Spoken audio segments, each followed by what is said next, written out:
Save university ക്യാമ്പയിൻ്റെ ആളുകൾ എന്ന് പറഞ്ഞ് കുറച്ച് പേരുണ്ട്. SUCIയുടെ ഷാജിർ ഖാൻ, അതുപോലെ തന്നെ പിന്നെ നമ്മുടെ ശശികുമാർ, നേരത്തെ യൂണിവേഴ്സിറ്റി ഈ ജോലിയിൽ എനിക്ക് തോന്നുന്നു സീനിയറായിട്ട് രജിസ്ട്രാർ പദവിയിൽ വളരെ സീനിയറായിട്ടിരുന്ന ആളാണ് ശശികുമാർ. അങ്ങനെ തുടങ്ങിയിട്ടുള്ള കുറച്ച് ആളുകൾ കൂടി, ശശികുമാർ കോൺഗ്രസ്സുകാരനാണ്, SUCIക്കാരനല്ല. അങ്ങനെ കുറച്ച് ആളുകൾ കൂടി വളരെ കൃത്യമായി ഈ കുറച്ച് കാലമായിട്ട് യൂണിവേഴ്സിറ്റിയുടെ ഉന്നമനത്തിന് വേണ്ടി കേസ് കൊടുക്കുക. വളരെ അച്യുതാനന്ദൻ മോഡൽ കേസുകളൊക്കെയാണ്. ഒന്നും ഒരു ദാർഷ്ട്യവും ഒരു കുറവുമില്ല. കൊടുത്താൽ പിന്നെ അതും കൊടുക്കലാണ്. അങ്ങനെ ഒരുപാട് കേസുകൾ അവർ കൊടുത്തിട്ടുണ്ട്. അവർ പലപ്പോഴും ഗവർണർക്ക് പരാതി കൊടുക്കും. ഗവർണർക്ക് പരാതി കൊടുത്താൽ ആ പരാതിയിൽ നടപടി വരും. അതുകൊണ്ട് ഇദ്ദേഹത്തെ സംഘിയൊക്കെ ആക്കിയിട്ടുണ്ട്. പൊങ്ങിയും സംഘിയും ഒക്കെ ആക്കി ഇദ്ദേഹത്തെ മാറ്റിയിട്ടുണ്ട്.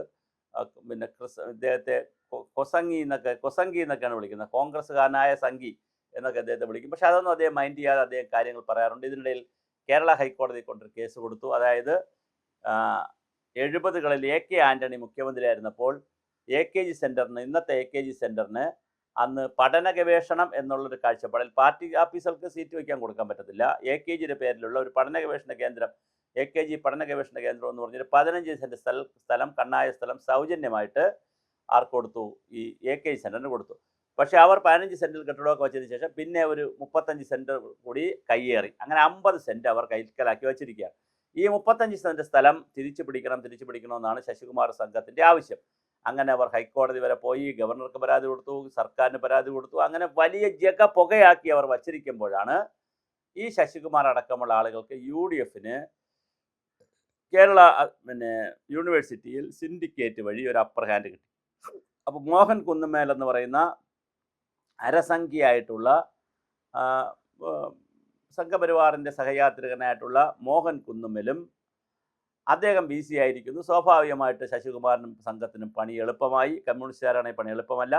അത് സിൻഡിക്കേറ്റിൽ ഇതേവർ കൊണ്ടുവച്ചു, അളക്കണമെന്നും ചർച്ച ചെയ്യണമെന്നും. പക്ഷേ ചർച്ചയ്ക്ക് CPMക്കാരോ ആരോ സമ്മതിച്ചില്ല. അവർ പറഞ്ഞു ഇത് കോടതിയിലിരിക്കുന്ന വിഷയമാണ്, അതുകൊണ്ട് ചർച്ച ചെയ്യാൻ പറ്റില്ല എന്ന് പറഞ്ഞു. ചർച്ചയില്ല, പക്ഷെ അളക്കാൻ തീരുമാനിച്ചു. അങ്ങനെ കേരള യൂണിവേഴ്സിറ്റിയുടെ സ്ഥലം അളക്കുകയാണ്. അങ്ങനെ അളന്നെടുക്കുമ്പോൾ 35 സെൻറ്റ് സ്ഥലം കുറവായിരിക്കും. അങ്ങനെ കുറവാണെങ്കിൽ അത് AKG സെൻറ്ററിൽ ഇരിക്കുകയാണെങ്കിൽ ഇനി AKG സെൻറ്ററിൻ്റെ സ്ഥലവും അളക്കേണ്ടി വരും.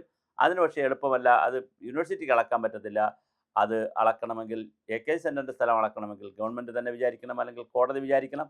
എന്തായാലും ഒരു കാര്യത്തിൽ വലിയൊരു പ്രതിസന്ധിയുണ്ട്. പക്ഷേ ആ പ്രതിസന്ധിക്ക് കുറച്ച് മറിച്ച് കിടക്കാൻ AKG സെൻറ്ററുകാർക്കും കഴിയും. കാരണം നേരത്തെ പാർട്ടി ഓഫീസ് അവിടെ ഉണ്ടായിരുന്നെങ്കിൽ ഇപ്പോൾ പാർട്ടി ഓഫീസ് അവിടെ പ്രവർത്തിക്കുന്നില്ല. പാർട്ടി ഓഫീസ് അവിടെ നിന്ന് മാറി ഇപ്പോൾ സമ്പൂർണ്ണമായി AKG പഠന ഗവേഷണ കേന്ദ്രമാണെന്ന് വേണമെങ്കിൽ അവർക്ക് പറയാം.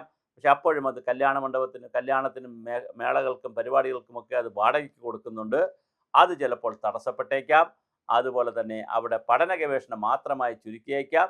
അവരെന്ത് പഠിക്കുന്നു, ഗവേഷണം നടത്തുന്നുള്ള വേറെ വിഷയം. എന്നാലും വരുന്നു. അതിനിടയിലാണ് ഈ 35 സെൻറ്റ് സ്ഥലം യൂണിവേഴ്സിറ്റിയുടെ തിരിച്ചു പിടിക്കാനുള്ള നോട്ടീസ് യൂണിവേഴ്സിറ്റി കൊടുത്താൽ അത് മാനക്കേടുമാകും, സ്ഥലനഷ്ടമാകും, മാനഹാനി, സാമ്പത്തിക നഷ്ടം, വലിയ ഒരു നഷ്ടമായിരിക്കും CPMന്. ആ നഷ്ടത്തിലേക്ക് CPMനെ കൊണ്ടുപോകാനാണ് കൃസംഗി എന്ന് കമ്മ്യൂണിസ്റ്റുകാർ വിളിക്കപ്പെടുന്ന, കമ്മികൾ വിളിക്കുന്ന കൃസംഗിയായ ശശികുമാറിൻ്റെ സംഘത്തിൻ്റെയും നീക്കം. അപ്പോൾ എന്തായാലും ശശികുമാർ സംഘവും വളരെ നിശ്ചയദാർഢ്യത്തോടു കൂടിയും വളരെ ഉറച്ച തീരുമാനത്തിലാണ് നിൽക്കുന്നത്. അവർ കോടതിയിൽ പോയി വലിയ കേസാണ് പറയുന്നത്. കോടതി അവിടെ നിന്ന് ഇത് അളന്ന് തിട്ടപ്പെടുത്തുന്ന രീതിയിലേക്ക് കാര്യങ്ങൾ കോടതിയിൽ നീക്കുന്നുണ്ട്. അവർ സർക്കാരിനോട് ആവശ്യപ്പെട്ടത് ഇതിൻ്റെ മുഴുവൻ ഡോക്യുമെൻ്റ് സമർപ്പിക്കാനാണ്. അപ്പോൾ കോടതിയിലും കേസ് കിടക്കുന്നു, ഗവർണറുടെ കേസുണ്ട്, പരാതി കൊടുത്തിരിക്കുന്നു, ഗവൺമെൻറ്റിന് പരാതി കൊടുത്തിരിക്കുന്നു. അതിനിടയിൽ വസ്തു അളക്കുകയും ചെയ്യുന്നു. ഇതെല്ലാം കൂടി വരുമ്പോൾ വലിയൊരു പ്രതിസന്ധിയിലേക്ക് CPM പ്രതിരോധത്തിലേക്ക് പോകും. പണ്ടേ ദുർബലൻ തോറ്റ് തുന്നമ്പാടി നിൽക്കുന്നു. ഇതിനിടയിൽ പാർട്ടിയുടെ സംസ്ഥാന തലത്തിൽ തന്നെ സംസ്ഥാനത്തിൽ വിവിധ രൂപത്തിൽ പാർട്ടി പ്രതിരോധത്തിലേക്ക് പോകുന്നു. CPI ആയിട്ട് തല്ലിലേക്ക് പോകുന്നു.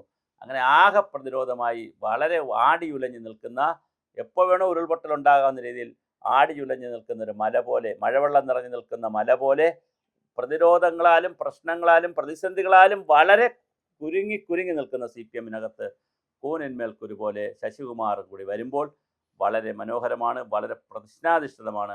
ആ യൂണിവേഴ്സിറ്റിക്കുള്ള സ്ഥലം എന്നുള്ള നിലയിൽ 35 സെൻറ്റ് തിരിച്ചു കൊടുക്കേണ്ടി വന്നാൽ അതൊരു വലിയ നാണക്കേടായിരിക്കും, സാമ്പത്തിക നഷ്ടമായിരിക്കും, മാനഹാനിയായിരിക്കും, മനോനഷ്ടമായിരിക്കും. പക്ഷേ അത് സംഭവിക്കുമോ എന്ന് നമുക്ക് ഇപ്പോൾ പറയാനാകില്ല. നാളെ കോടതിയാണ് ഇതൊക്കെ തീരുമാനിക്കേണ്ടത്.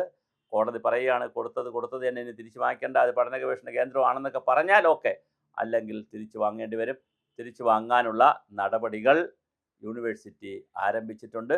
അതിൻ്റെ ഭാഗം കൂടിയാണ് യൂണിവേഴ്സിറ്റിയുടെ സ്ഥലം വളരെ കൃത്യമായി അളന്ന് തിട്ടപ്പെടുത്തുന്നു. അപ്പോൾ 35 സെൻറ്റ് അപ്പുറത്തേക്ക് പോയിട്ടുള്ളത് വെട്ടിപ്പിടിച്ചെടുത്തിരിക്കുന്നത് അല്ലെങ്കിൽ കയ്യേറിയത് തിരിച്ചു പിടിക്കേണ്ടി വരും. അങ്ങനെ തിരിച്ചു പിടിക്കുമ്പോൾ കൃത്യമായ ഒരു നഷ്ടം AKG സെൻറ്ററിന് ഉണ്ടാകുമെന്ന കാര്യത്തിൽ രണ്ടഭിപ്രായമില്ല. അതിനെ എങ്ങനെയാണ് AKG സെൻറ്റർ നേരിടാൻ പോകുന്നത് എന്നുള്ളതും നമുക്ക് കാത്തിരുന്നു കാണാം.